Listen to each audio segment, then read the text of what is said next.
ಈಗ ರಾತ್ರಿಯಾಗಿರಬಹುದು, ಬೆಳಗ್ಗೆಯಾಗಿರಬಹುದು, ನಿನ್ನ friends rest ತಗೊಳ್ತಿರಬಹುದು, ಕೆಲವರು ಮೊಬೈಲಲ್ಲಿ ಟೈಮ್ ಪಾಸ್ ಮಾಡ್ತಿರಬಹುದು.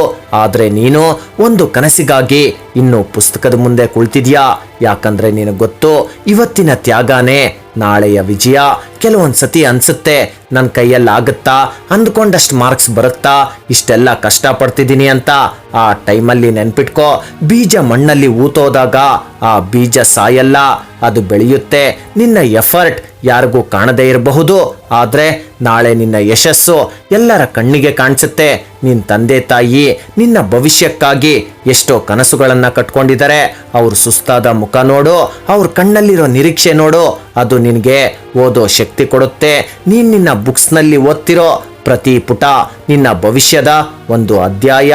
ನಿನ್ನ ಪ್ರತಿಯೊಂದು ಗಂಟೆ ಓದು, ಪ್ರತಿಯೊಂದು ನಿದ್ದೆಯ ತ್ಯಾಗ, ಪ್ರತಿಯೊಂದು ಪ್ರಯತ್ನ ನಿನ್ನ ಯಶಸ್ಸಿನತ್ತ ಒಂದು ಹೆಜ್ಜೆ ಹತ್ತಿರಕ್ಕೆ ಕರ್ಕೊಂಡೋಗುತ್ತೆ. ಒಂದ್ ದಿನ ಬರುತ್ತೆ, ಆ ದಿನ ರಿಸಲ್ಟ್ ಅನೌನ್ಸ್ ಆಗುತ್ತೆ, ನಿನ್ನ ಹೆಸರು ಟಾಪರ್ಸ್ ಲಿಸ್ಟ್ ಅಲ್ಲಿರುತ್ತೆ.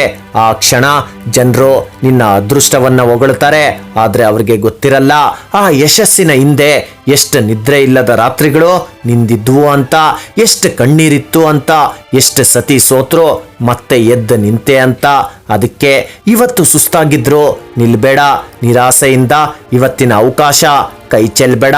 ನಿಧಾನವಾದ್ರೂ ಪರವಾಗಿಲ್ಲ, ಆದ್ರೆ ಕನಸಿನ ದಾರಿಯಿಂದ ಹಿಂದಿರುಗಬೇಡ. ಯಾಕಂದ್ರೆ ಸಾಮಾನ್ಯ ಜನರು ನಿದ್ದೆ ಮಾಡೋ ಟೈಮಲ್ಲಿ ಅಸಾಮಾನ್ಯ ಜನ ತಮ್ಮ ಭವಿಷ್ಯವನ್ನ ನಿರ್ಮಿಸ್ಕೊಳ್ತಾರೆ. ಬುಕ್ ತೆಗಿ, ಇನ್ನೊಂದು ಲೆಸನ್ ಓದು, ಇನ್ನೊಂದು ಹೆಜ್ಜೆ ಮುಂದೆ ಇಡು. ಯಾಕಂದ್ರೆ ನಿನ್ನ ಕನಸು ನಿನ್ನನ್ನ ಕಾಯುತ್ತೆ, ನಿನ್ನ ಯಶಸ್ಸು ನಿನ್ನನ್ನ ಕಾಯುತ್ತೆ.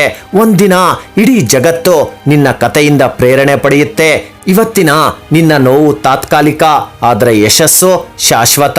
ಇವತ್ತು ಓದು, ನಾಳೆ ಇತಿಹಾಸ ಸೃಷ್ಟಿ ಮಾಡು.